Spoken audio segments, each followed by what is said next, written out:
about the intention of doing what you do in your life and in your job. And we're going to spend a lot of time talking about the career, the intention of your career.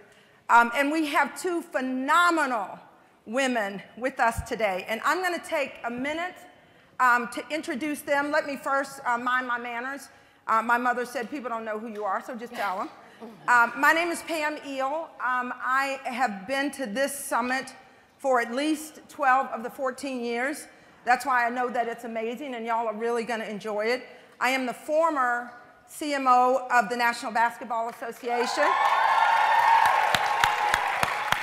Are y'all clapping because of the NBA or because I'm former NBA? Which one?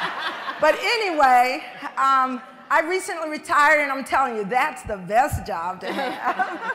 But we are going to talk about intention and women and getting there. And these are two of the most phenomenal women that you will have ever met. Let me tell you first a little bit about them, and then we are going to have some questions from the stage. We're going to have a bit of a conversation. There are microphones. I'm going to ask you to go to the mics and ask your own questions. It's going to be very, very interactive. And Melissa in the back is going to tell us when to shut up. So until then, let's rock and roll, okay? It is Saturday morning, so these women have orange juice on the stage. How about that? You can tell a lie if you tell people it's a lie. That was a lie. Lisa Wardell. Lisa, President and Chief Executive Officer of Adtalem Global Education. She is also a member of their board of directors.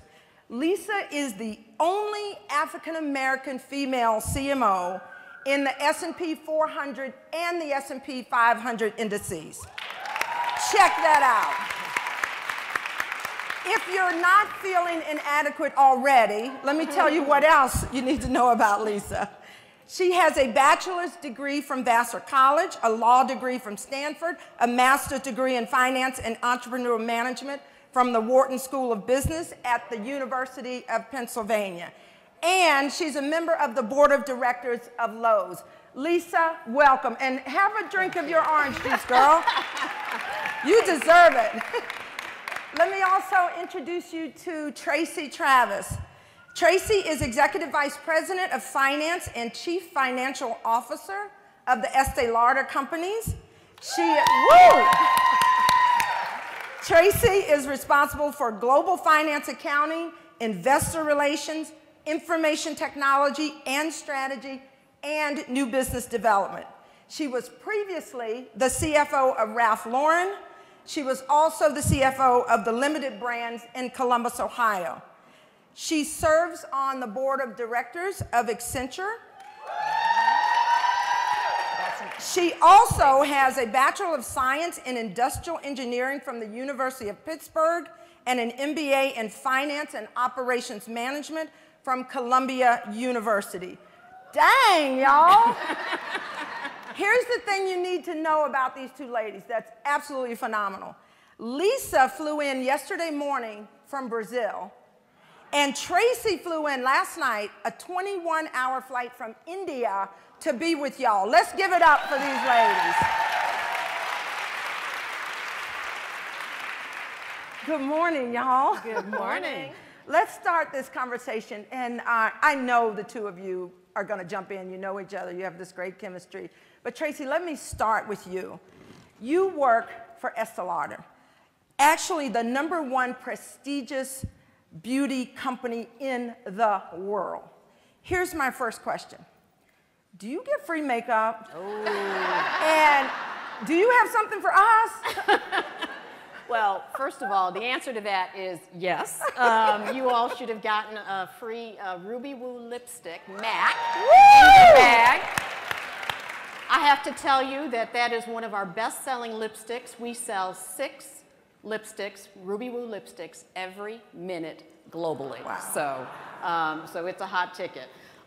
You know, Estee Lauder Companies is a great place to be. And in addition to MAC, we have almost 30 brands. So brands like Clinique, Jo Malone, Tom Ford, Origins, Aveda, Le Labo, Too Faced, Becca. So it's it's a great place to be. We have a great portfolio of brands.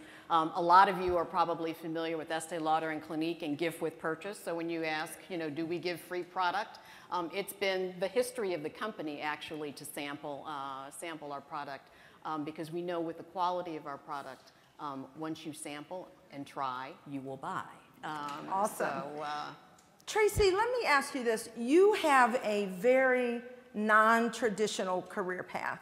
You went from finance to information technology to fashion to general management, and all of those are usually male-dominated industries, if we're going to tell it like it is on a Saturday morning, right? How did you do it, and how did you get right here today? Well, Lisa, actually I started in engineering, so very male-oriented in automotive. So I always say there's probably a book in me, not quite as great as Stacy's or the other that we heard earlier, but you know, from automotive to beauty and everything in between. And I was an engineer in the 80s at General Motors. I was the only female in my engineering department. I was the youngest by about 15 years, and of course I was the only African American.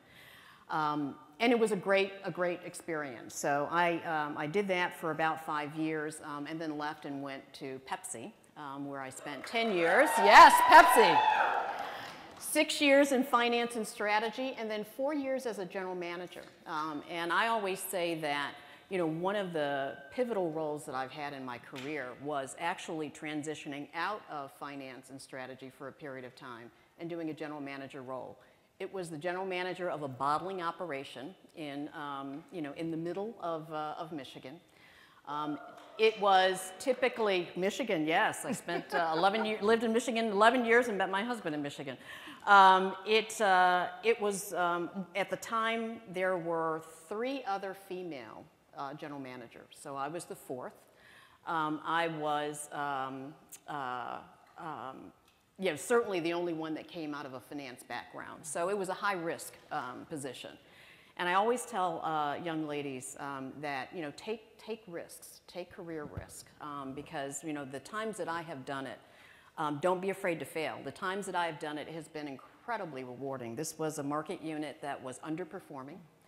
It was one of the worst in the system, so we oftentimes get those chances when there's a turnaround opportunity. And I spent, but up. Yes, nowhere to go but up, and that was my, exactly, Lisa, that was my philosophy there. So and really it was such an incredible, exponentially growth-oriented position for me. Up until that point, I had really done finance, I had done strategy, but I was managing a very diverse workforce, everything from route salesmen to my professional teams.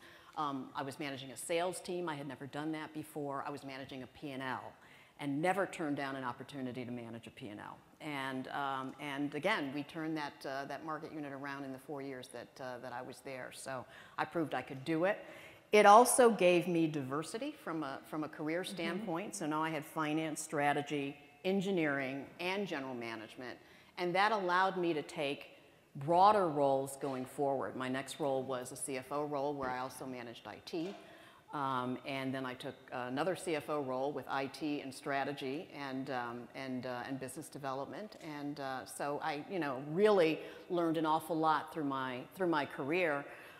In beauty, it's interesting that I actually ascended to the C-suite in those male-oriented companies, you know, and came into the beauty industry in a C-suite role as CFO. And Lisa, speaking of moving up and getting into that C-suite role, you have had a very steady, impressive ride to the top of where you sit right now. And as far as I can tell, there's no other woman that has done what you've done. I gotta ask you, is it lonely at the top where you are? And if so, how do you deal with that? Well, the short answer is yes, it is. But in some ways, it has created a new network for me that is just so incredibly supportive, right? And so Adtalem Global Education is a place that also needed a lot of turnaround. It was in crisis. I became the CEO there almost 3 years ago now. And at the time, there were just so many fires to put out and risks and things that needed to be managed, investors and all sorts of stakeholders, et cetera. And so you find yourself in a position where the buck stops with you. You're the CEO, and your peer set that you had before as an EVP and SVP in the C-suite. I was a chief operating officer before that. In the C-suite, all of a sudden can relate to some of the things that you were dealing with, but there are some things specific to the CEO role, much like CEOs who have their own businesses, entrepreneurs, same thing, where they just haven't had that either responsibility or experience. And so there is a piece of that role where you're always on. And so, and it's not just the CEO, CFO, the C-suite, you're always on. And all of a sudden you lose the ability to kind of talk to some of your peers about that because, they all report to you or, people on your board, but now you have these duties that you didn't have before. So I think, as Stacey Abrams was talking about in the last session, and note to self, don't go after Valerie Jarrett and Stacey Abrams, but I'm going to tell you right now, we are going to give some nuggets in this session that have not been given today at this conference. You heard it here first, okay? They're coming. But what she said about know who your friends are, and obviously different as you're ascending, and that kind of fame is a little different. And you do make new friends and networks, but it's those people who can, as she said, who care and really ask you how you're doing and what you need. But if you think about that in all of your careers, and as you're reporting to, whether you're reporting to the C-suite or you're reporting a couple levels down, if you translate that to how can I make my boss's life easier, you're going to see some advancement much more quickly, because the lens here is this person causing me to use more of my time somewhere that I don't, that's our greatest resource that we have to protect. More of my time than I should be on something, or are they helping to free up my time for me to do the things that only I, as the CEO, can do? I know that both of you have already alluded to the fact that there are people that you need to talk to and people that you need in your corner. And I know that both of you also have very strong feelings about mentors and sponsorship. Talk a little bit about that, and we've heard a lot about that in the last couple of days.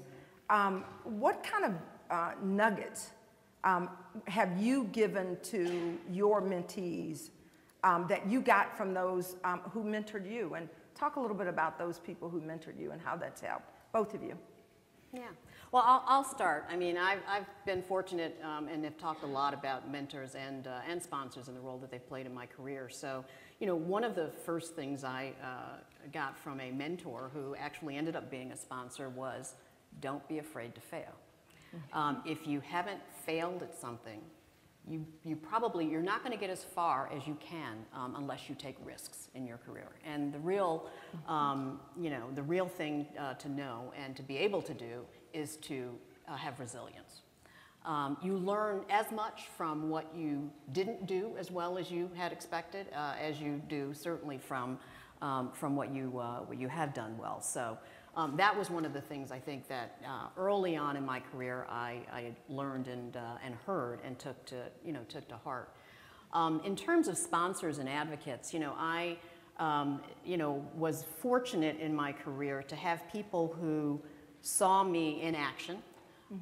One of the things I did early in my career as well is expand my horizons, and this is another thing that I tried to counsel young women and others, some young men as well, in that, make sure when you enter a new company or you're in a job that you're not only doing a terrific job at what you're doing, but if you have the capacity, volunteer and get exposure in other areas. So one of the things when I was at Pepsi, I volunteered for a number of task forces. And I got broader exposure in the organization, which meant I had broader advocacy. More people knew me when positions came available that could actually advocate for me. So that was important. That's another nugget that I learned from a mentor. And then a sponsor, who I didn't know was a sponsor at the time, she was the chief operating officer at Pepsi, and a group was talking about market unit general managers and candidates that could go into these positions. And they were talking about me in terms of the finance role that I was playing at the time. And she said, well, she sounds like she is broader than just a finance executive. If she's really partnering with you from a strategic standpoint and making your job easier as the CEO, and she has that much understanding about the business, could she actually be a general manager? Right. So oftentimes we're not thought about in that way when those conversations happen. And they said yes, and so that's how I ended up with the general manager role. One of the things that I certainly take as a responsibility in my role, because I am in the room when those conversations happen, is make sure I advocate for the young women, some of who are right here in the front row, from Estée Lauder, who have tremendous potential and can do other things in the company. And that's certainly a responsibility that I think we all have when we're in the room, whether it's in my role as CFO at Estée Lauder or in the boardroom as well. Lisa, as you answer that same question, for the women in the audience, can Black women make it without having mentorship and sponsorship? I don't think anybody can make it without having mentorship and sponsorship, depending on where you want to make it to. But if you've got a goal, certainly the C-suite is not going to happen, right? And I'm glad that you kind of rephrased the question there, because that's where I was going to go. I completely agree with everything that Tracy has said. And the one thing I will repeat, because you should write it down or type it in your phone, is P&L experience and general management experience really is one of the keys. It is not the only way to get into the C-suite, but it is one of the keys to driving advancement in really any, certainly corporation, in any industry. And a lot of it takes letting people know that that's something that you're willing to do, and being able to put yourself out there. But it is a big part of it. I thought that Carla and goodness, I'm forgetting now. Shelley, thank you. Yeah. Carla and Shelley did a great job of going through the mentor sponsorship. Absolutely. Everything they said about what you tell sponsors and what you tell mentors, all true. But I think there's a couple of other pieces that I would add. One of my mentors, and really sponsors, because he's also the CEO and chairman of the company I came from, of RLJ, is Bob Johnson. And there were a couple of things that he really taught me. One is something that we call the feedback loop, right? And self-awareness. And now in all of companies, Accenture and Pepsi and Adtalem, and I've got the Adtalem ladies are here too. Yes.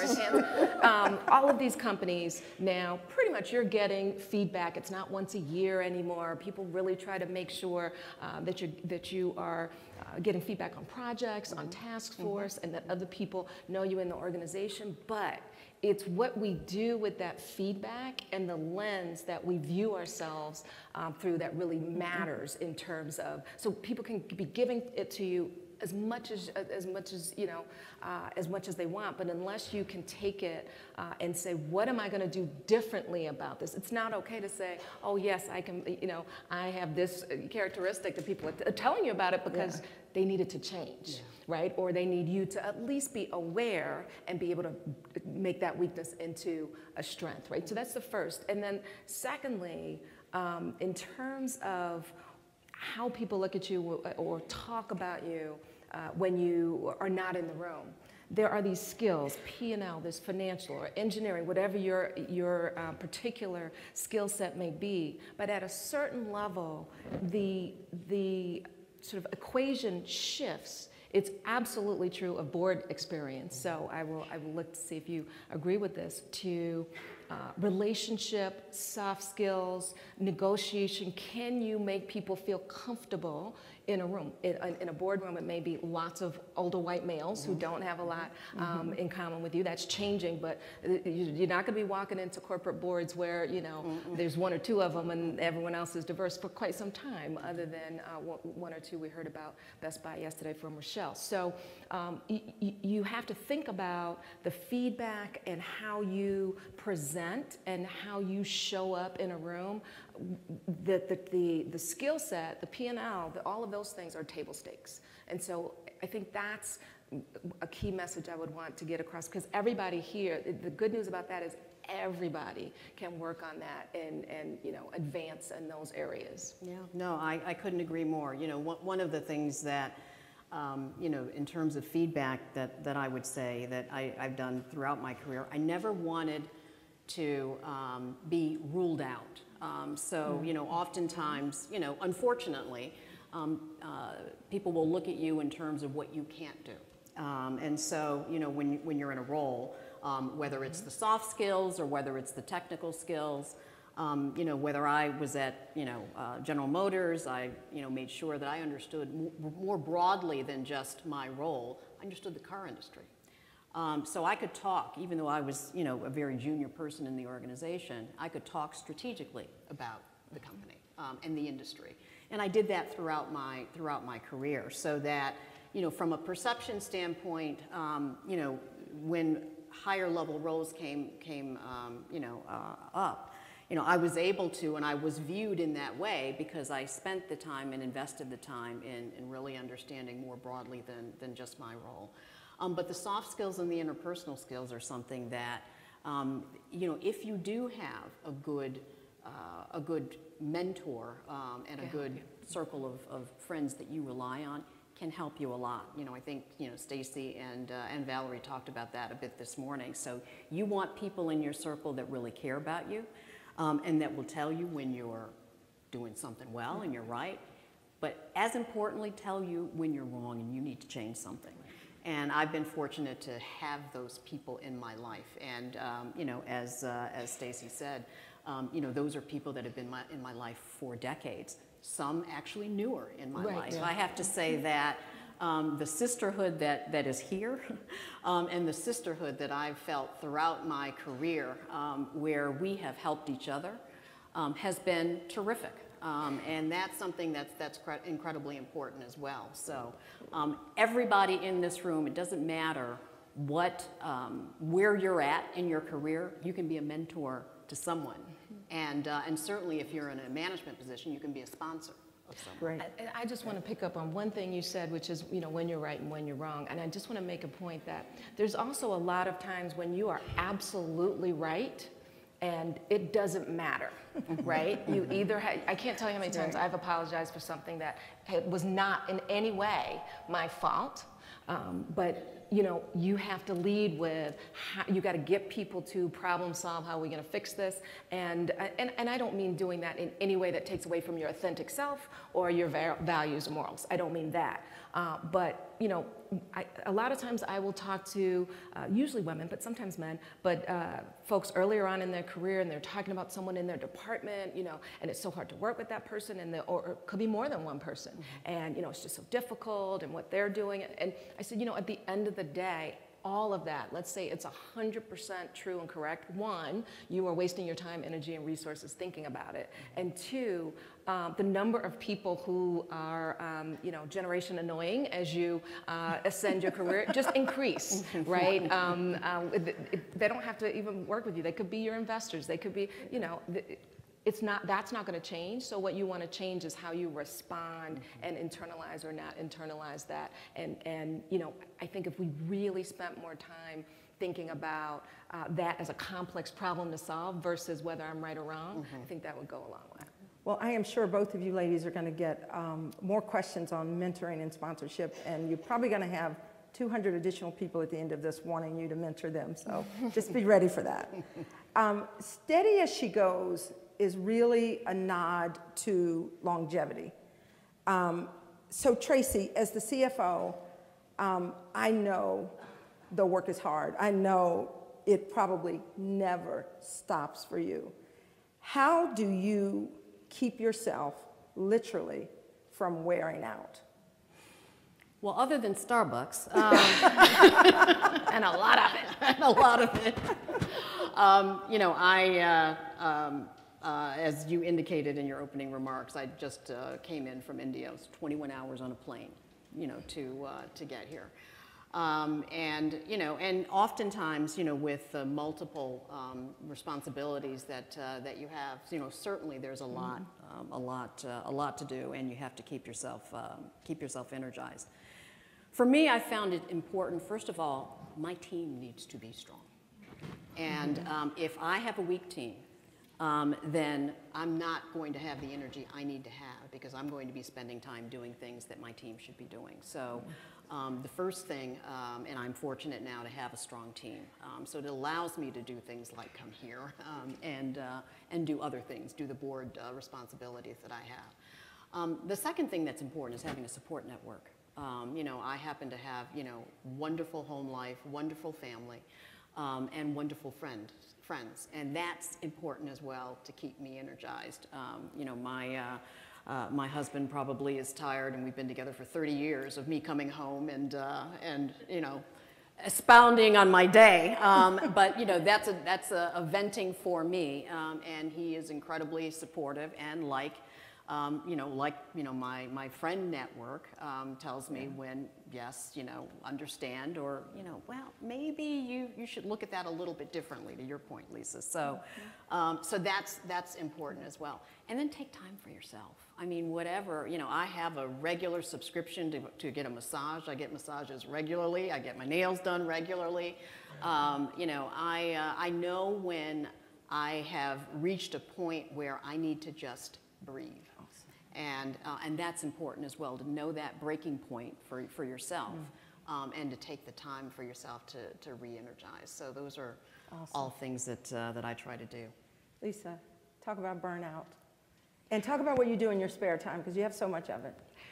Well, I am blessed to be a tad high energy. I think there are people in the room that would attest to that. But it is definitely a cycle. And so I can sort of feel, you know, if I've done 2-3 weeks of, you know, just being on large meetings, board meetings, all of those things, I can kind of feel that coming. For me, I'm a runner, and so you know, exercise helps. I need to add the massage thing. Exercise helps, that kind of thing.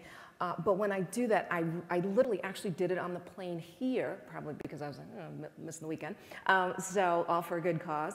I will take my calendar and I will ruthlessly go through my calendar and say, how is this helping me with these 3 priorities that I have? And then I will move. I don't. I make my assistant call all those people. Say that again so they can hear this. Say that again about that calendar. Yeah, I take it. I send my assistant's name is Sarah. I send her an email on the plane. She's like, oh, it's one of those days again. And it had literally 18 things. I was like, I'm not doing that. I'm not doing that. This person needs to do this. This person needs to do that. And let me know how it went. And I'm not traveling this.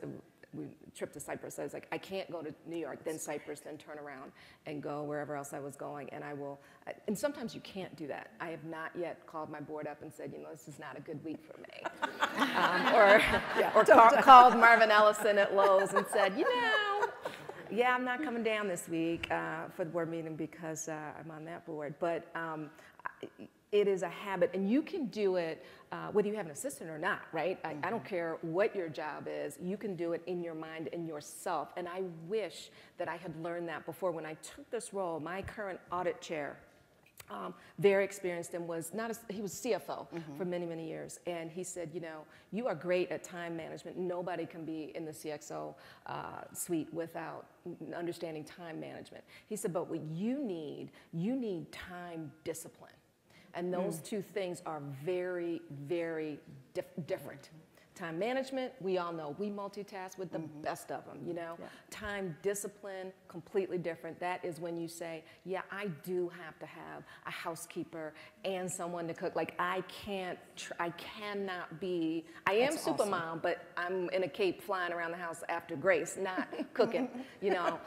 If I'm ever in the kitchen, my teenage sons come in, they're like, you didn't cook that, did you? Like it's like really rude.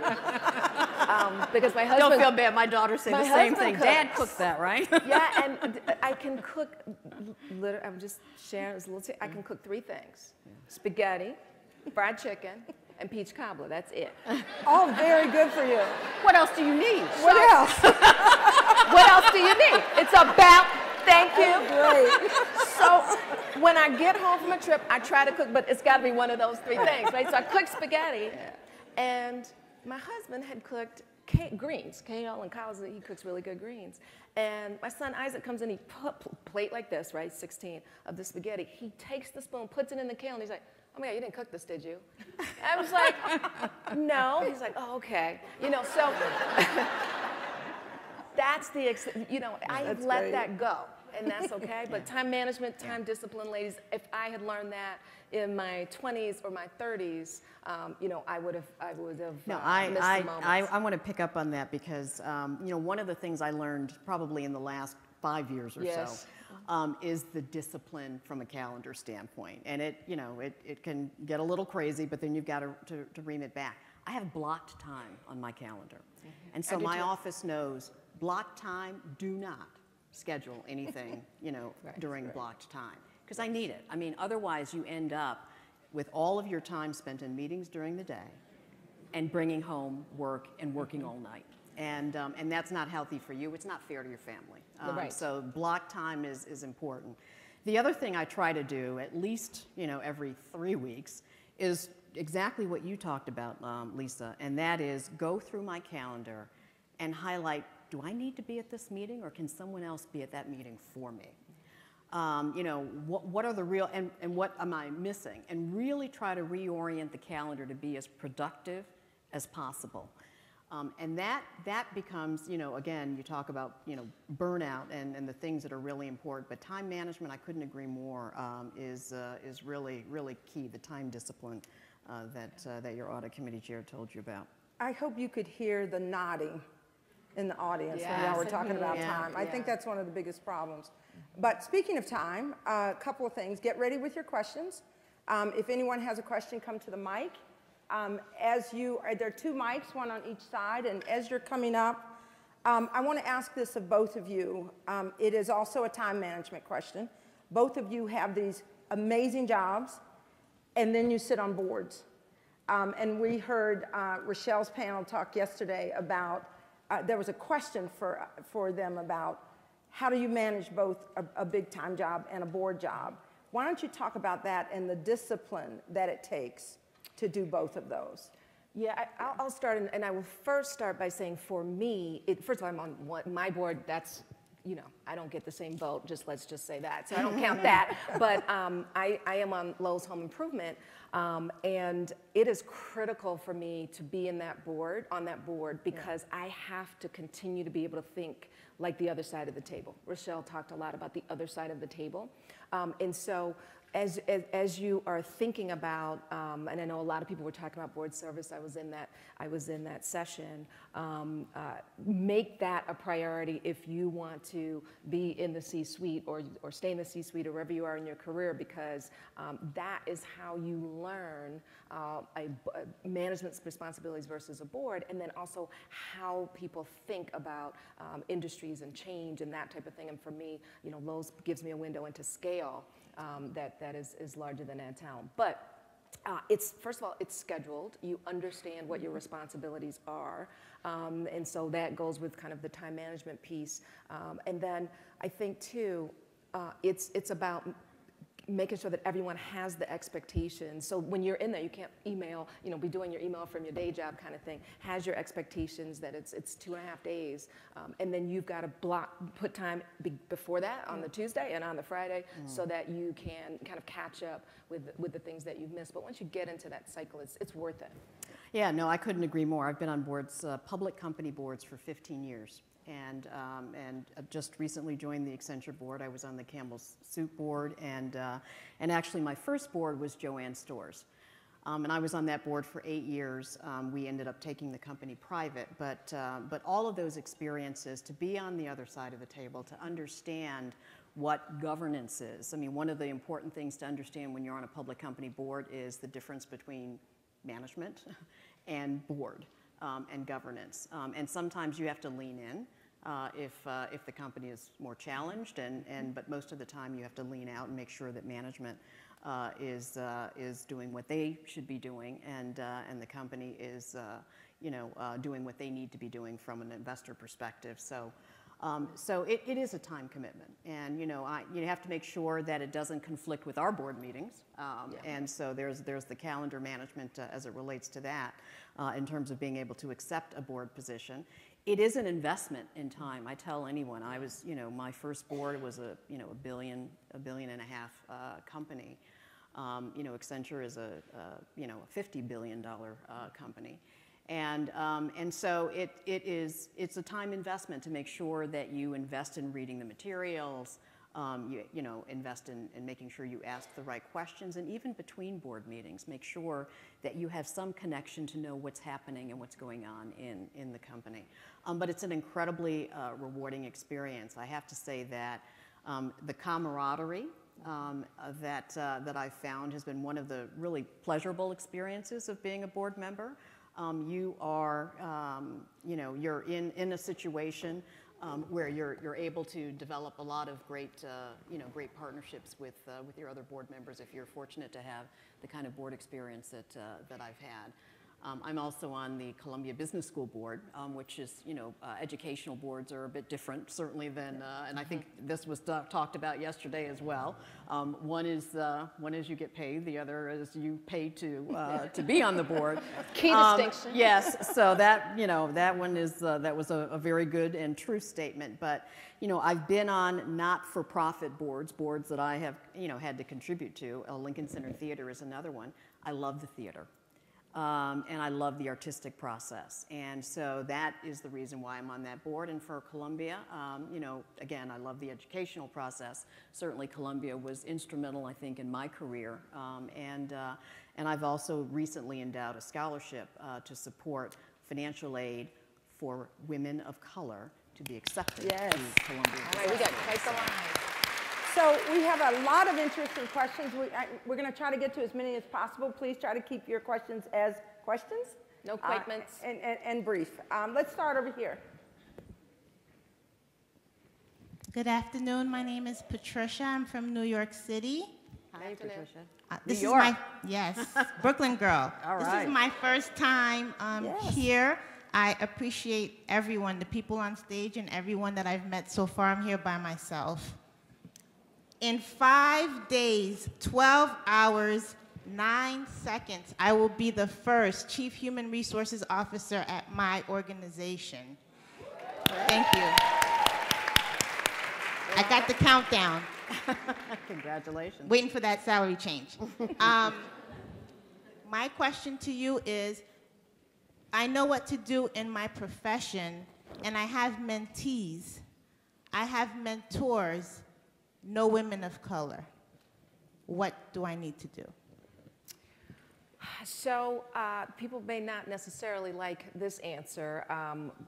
My answer is that might be okay, because people who can influence and drive opportunities for you a lot of times are not women of color or black women. So that's the first. Not that you should obviously have, you want to have a mentor who looks like you, but I guess I say the first thing you should do is harness the power of the mentors that you have, because likely they've got networks and opportunities that you wouldn't have otherwise, right? That's why they're mentoring you. So I guess not like that part. But then in terms of black women, I think sometimes we have to come outside. I mean, entrepreneurs have to do this all the time, right? Because it's just them. We have to come outside of our organizations and think around either the industry or, you know, it could be a community service thing or something like that, where you're finding women who may not be doing exactly what you're doing, but, you know, they have a sense of all these things we've been talking about, sponsorships and time management, you know, events like this. You're at a perfect event right now, right, to make sure you make some connections. And also, the way that technology is now, it doesn't necessarily have to be somebody that either works in your office every day. I mean, one of my members of my personal board of directors sitting right there is Rochelle Parham, and she, I mean, I see her when I come here, and then we sometimes scheme to get on the same panels other places so that we can meet in other cities. And we're very good. We do the homework. But you know, my point is, you know, I can text or call at any time. So I would say, you know, broaden kind of the picture and then use the opportunities of what you have. Yeah, Awesome. no, this is a perfect opportunity. So I hope you make some connections here because this is a fabulous group. So you couldn't ask for a better group to find a mentor relationship. Right. Let's go here. Hi, my name is Nicole Bell-Simon, and I lead the global planning and financial reporting team for John Wiley & Sons Publishing Company, and I'm a proud PepsiCo alum. All right. So my question is, as you're executing on intentional leadership, what tools do you use to discern between, as you're communicating strategy or ideas, what tools do you use to discern between feedback that you should potentially consider to refine your strategy versus feedback that is really going to undermine what you're trying to deliver? That's a very important distinction, you know, and that's something to learn early on. I always, sometimes we don't get feedback. So, you know, we talked a bit earlier about the importance of being able to accept feedback.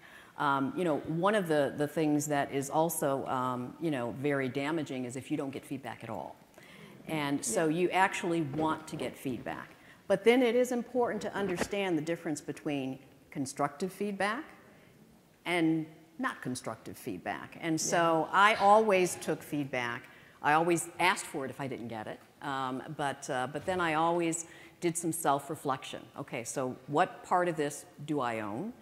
And what part of it, you know, doesn't seem right? And if the feedback seems to be not constructive, ask some additional questions. Just to probe it a bit. But no, it's important to know that, you know, it's important to know that not all feedback is going to be constructive feedback. But if you can extract constructive feedback, and I always do the self-assessment in terms of is this really, and you have to have a comfort level with yourself. You have to be able to say, I could have done that better. And feedback is an opportunity to learn and grow and get better. So that you can achieve your career aspirations. But definitely do the self-reflection, and if you don't think that it's the right feedback, move on. And you know, you can ask other mentors, because typically if you are demonstrating a behavior or there's something going on, it's not just one person that's seeing it, right? And so you can ask other people too. Absolutely. Thank you. Next question. Hi, my name is Ray Edwards. I'm a managing account executive with Travelers Insurance. And, and my question is, what skills or behaviors do you consider paramount for individuals who are leading and or attempting to influence a team for the first time? Oh, that's a great question. I thought you were going to say to hire folks. So, first time leading a team, I would say ability to listen and kind of assess whether it's in-person body language, feedback, you know, communication within the team. Because you could have, you know, the right, let's say it's a cross-functional team, the right skills in each of the different areas, and then there's no chemistry, right? And then at the end of the day, that's going to fall on you. So that's one, listen and assess.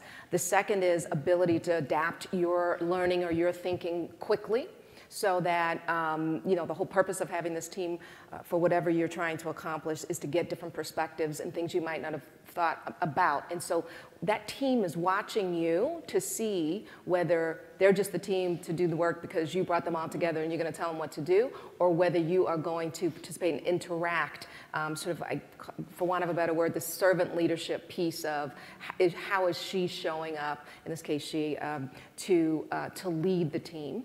And then the third is, as the leader, and I have to remind myself of this all the time as CEO, you have to talk less than other people talk.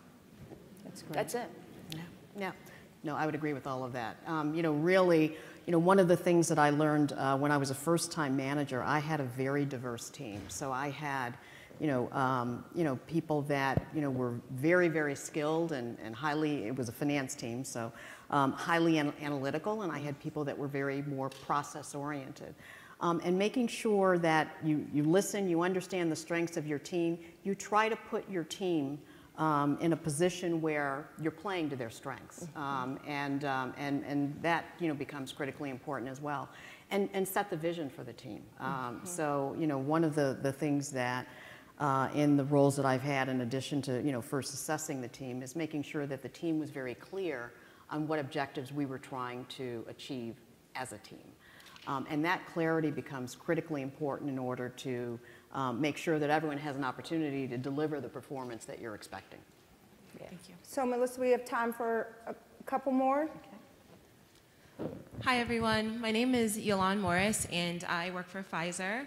I lead one of Pfizer's global digital platforms, so working in communications, and at times, in I think any female-dominated industry or industries that we have a lot of women at the top, sometimes it can create a culture, kind of a mean girl culture, or only one woman can survive. What do you do at your level to ensure that you root out that behavior, and also in the layers below you, that you create a culture of sisterhood? Yeah. So I'll start. Estee Lauder is 83% female. Now that includes our sales, associates, awesome. Up through. Obviously, as you get higher in the organization, it's less in terms of the percent female, but still quite high. Right. We started a few years back employee resource groups. And we had a men's resource group. We had, a lot of different resource groups, obviously African American and Hispanic. We started a women's resource group, myself and one of our global brand cluster leads, for that very reason. Because even though we're a company that is, largely female, making sure that we are supporting each other, supporting, very specific, needs from a female standpoint, being advocates for each other, being a voice, in terms of frustration on various issues, and the opportunity to reinforce the message that we should be supportive of each other. Two of the young ladies that are with me today are actually co-leads of the Women's Leadership Network. So they actually drive that message, through the organization. And we have how many women's leadership networks across the globe now? We have 9 globally, and opening, more markets, as the days go by. So that is an important way to really step out of the day-to-day and really talk about, how can we be more supportive of each other going forward. And I would just add, where I sit, I do it through performance measurement. So my team, not only do they have diversity and inclusion performance goals that they get paid for, which makes it happen a lot easier, but they are also responsible for the people below them being successful. And so if you have a whole bunch of people in your 9 box that you're not coaching or helping or anything like that, I mean, you're going to have people on your team that have challenges that you need to either take action or help them. But once you've got that team, if they're not succeeding, then you're not getting paid, and that tends to work very well. But we do have a women's network too. So when you're the CEO, you can do that. Even as the CFO, I mean, certainly whenever I do any recruiting, I make sure that there's a diverse slate.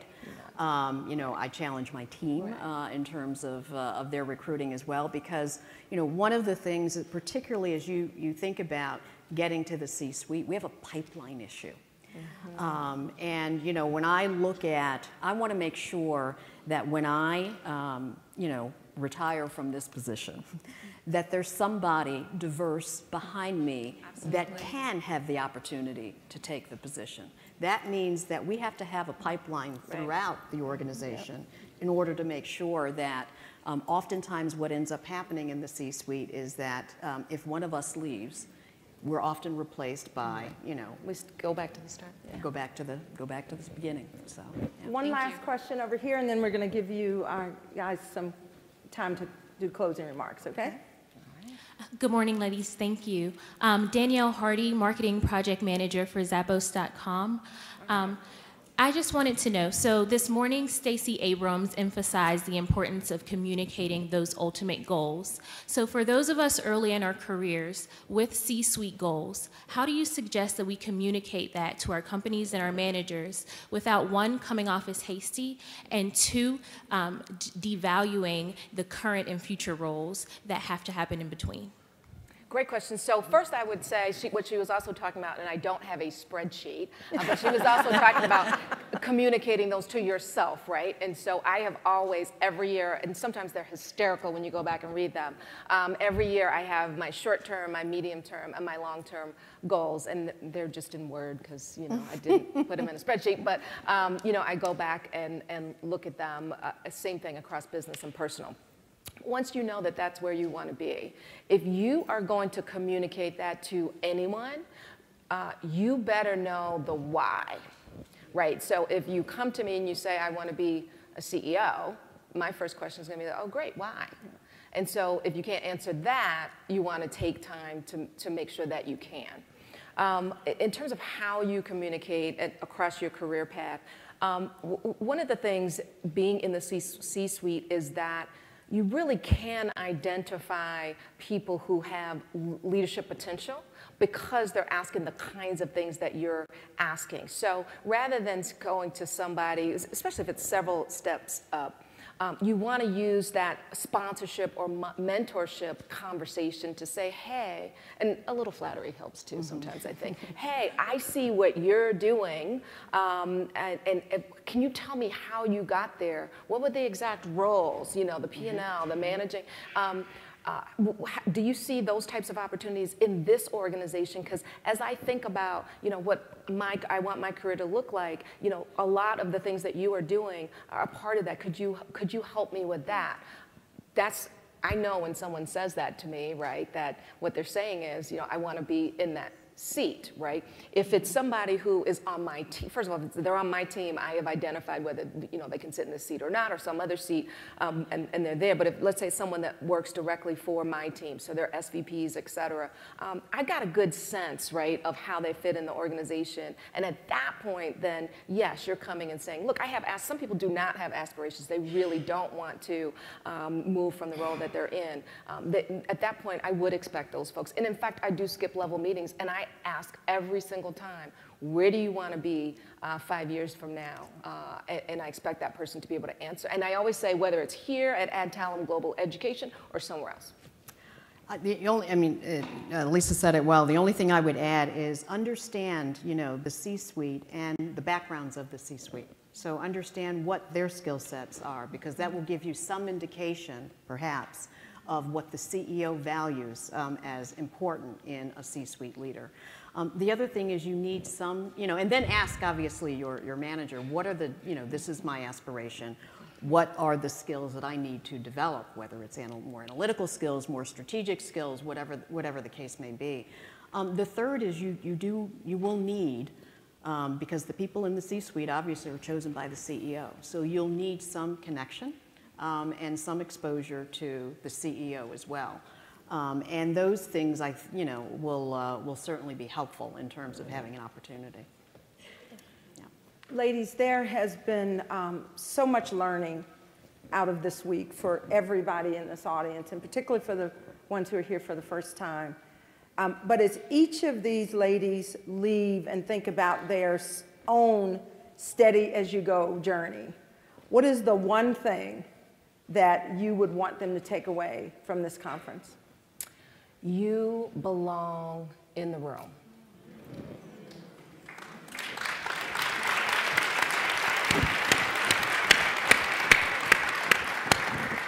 Awesome.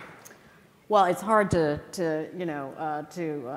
add to that, but I would say, you should feel, to Lisa's point, that you have the right to have the career that you want, and so understanding, what additional skills, that you might need in order to get to where you want to go. Certainly have the perseverance and the resilience to get there. You're not always going to have good bosses, good feedback, et cetera. You take all that in stride, and I think that certainly you will all have a terrific shot at having a great career, and don't get discouraged. And whoever was standing at the mics, I will answer your questions if they were questions for me right here. And she will be your mentor. For a long time. Ladies, be careful what you ask for. Ladies, you have been blessed with greatness this morning. Please help me thank Lisa and Tracy. Thank you so much. Toast to you. All right. She's been waiting to toast. Yes, absolutely, we have been. All right. Thank you. Thank you. And thank you for flying.